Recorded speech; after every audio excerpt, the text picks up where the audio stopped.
subscribe to my channel and hit the bell icon to get notified any updates.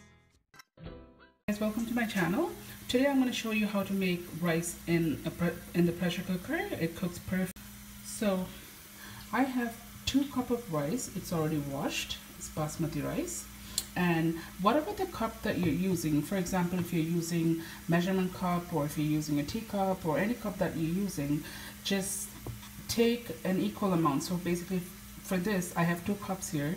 For 2 cups, I'm going to put the same cup of water, 2.5 cups of water from the measurement cup that you took for the rice.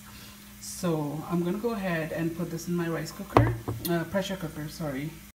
Okay, I'm going to be adding my washed 2 cups of rice into my pressure cooker, and I'm going to be adding 2.5 cups of water, salt to your taste,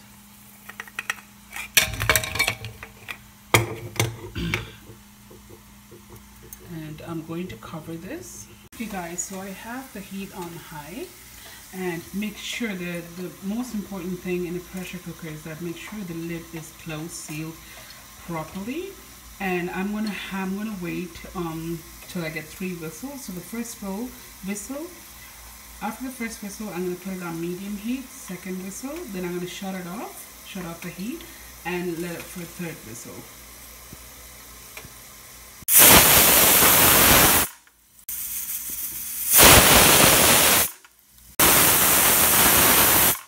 Now you can remove it from the heat and let it to cool down. Alright guys, so this has been cooling down for about 15 minutes now.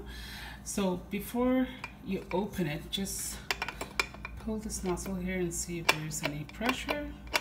Nothing. So ready to open. Here you go. I just opened the lid, still steaming, and I'm gonna just stir it up and show you. Alright guys, so rice is cooked perfect, and this is it. It's very easy. So if you guys enjoyed my video, please hit like, subscribe, don't forget to press the bell button. I'll see you in my next video. Bye bye.